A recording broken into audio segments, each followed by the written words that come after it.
Guys question number 5 cash book with cash and bank column. मैंने आपको last class में बताया था कि in next class we will discuss about the contra entries, और मैंने कॉन्ट्रा एंट्रीज का आपको इंट्रोडक्शन भी दे दिया था। पहली एंट्री तब होती है कॉन्ट्रा की जब हम कैश डिपॉजिट करें बैंक में। Second entry when deposit the cash और चेक आफ्टर सम डेज और after some time. Third entry when you withdraw the amount for the office use. तीनों का ऐसे समझो, जब आप बैंक में कैश जमा करो, कुछ दिनों के बाद जमा करो, या ऑफिस यूज के लिए आपने पैसे निकाले हों। इन तीनों ही कंडीशंस पर कॉन्ट्रा लगेगा। पहला कंडीशन हमेशा कॉन्ट्रा एंट्री का रूल नंबर 1, बैंक अकाउंट से शुरू करोगे।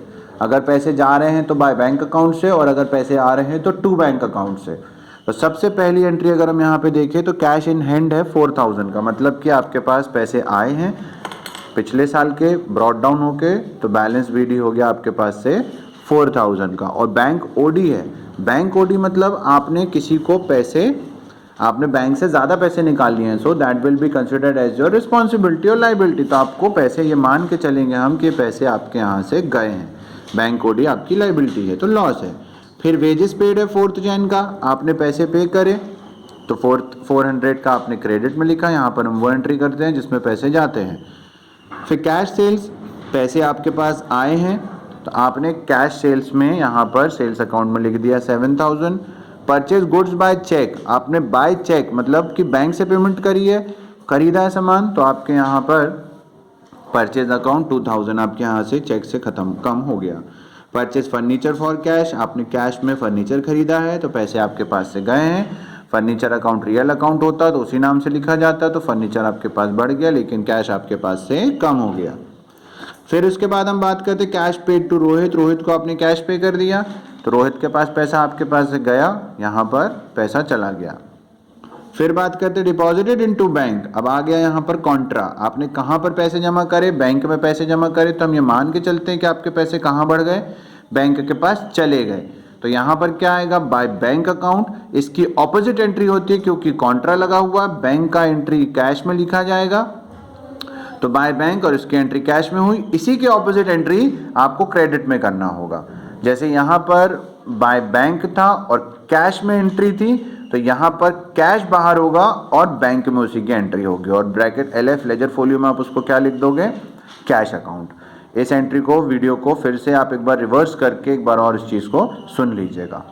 फिर हम बात करते हैं नेक्स्ट एंट्री का, bank charge interest on draft. आपने कुछ पैसे किसी को भेजे हैं, उसके एवज में बैंक ने आपसे इंटरेस्ट चार्ज किया हुआ है, तो बैंक ने आपसे पैसे ले लिया, तो interest on OD draft, sorry हाँ ओवरड्राफ्ट, उसमें बैंक ने पैसे लिया तो आपके पास से बैंक से कम गए, क्योंकि कैश तो मांगने बैंक आएगा नहीं, आपके अकाउंट से ही काटेगा, तो इंटरेस्ट ऑन OD कितना हो गया 200।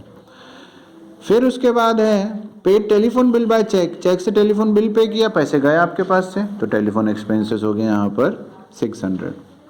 Cell of goods and receive cheque deposited same day. आपने सामान बेचा, उसका चेक रिसीव हुआ और उसी दिन आपने उसको बैंक में डिपॉजिट कर दिया। यहाँ पर 3 एंट्रीज हैं, लेकिन यहाँ पर माना क्या जाएगा, आपने सामान बेचा, पहली एंट्री आपकी मानी जाएगी। तो आपने यहाँ पर सामान उसको क्या किया है, बेच दिया है, कितने में, 3000 में, लेकिन आपने उसको सेम डे बैंक में डिपॉजिट कर दिया है, तो वो पैसा कहाँ पे बढ़ गया, आपके बैंक अकाउंट में। कॉन्ट्रा यहाँ पर नहीं लगेगा क्योंकि पहली एंट्री है सामान को बेचा है, दूसरी एंट्री है चेक रिसीव किया, और तीसरी एंट्री है डिपॉजिटेड सेम डे। तो आपको पहली एंट्री सेल है तो सेल्स अकाउंट, और उसके बाद बैंक में डिपॉजिट किया है आपने तो उसको बैंक अकाउंट में वो पैसा बढ़ जाएगा, यहाँ पर कॉन्ट्रा नहीं लगेगी। फिर रेंट पे किया, तो रेंट पे किया तो पैसा आपके पास से गया। फिर उसके बाद Drew cash for personal use, personal use के लिए निकाला गया पैसा आपका लॉस होता है, तो ड्राइंग अकाउंट आपके पास से, यहाँ से पैसे आपके पास से चले गए, ठीक है। फिर उसके बाद अगली एंट्री है, नेक्स्ट है आपने सैलरी पे करी, पैसा गया आपके पास से 1000, और जो बाकी interest collected by bank, collected मतलब क्रेडिटेड होता है, आपको बैंक ने आपके अकाउंट पर इंटरेस्ट दिया है, तो आपके पास से पैसे आ गए, तो टू बैंक अकाउंट 1700। अब इसमें आप क्या करोगे, कैश वालों का टोटल करके कैश वाले इतने टोटल्स को माइनस करोगे, जो आएगा वो आपका यहाँ पर बैलेंस CD में आएगा। इसी तरह से बैंक का टोटल करोगे, इन सबको माइनस करोगे, जो आएगा वो आपका बैलेंस शीट में आएगा और उसके बाद आप यहाँ पर इनका टोटल टैली कर लोगे। ये हो गया क्वेश्चन नंबर 5।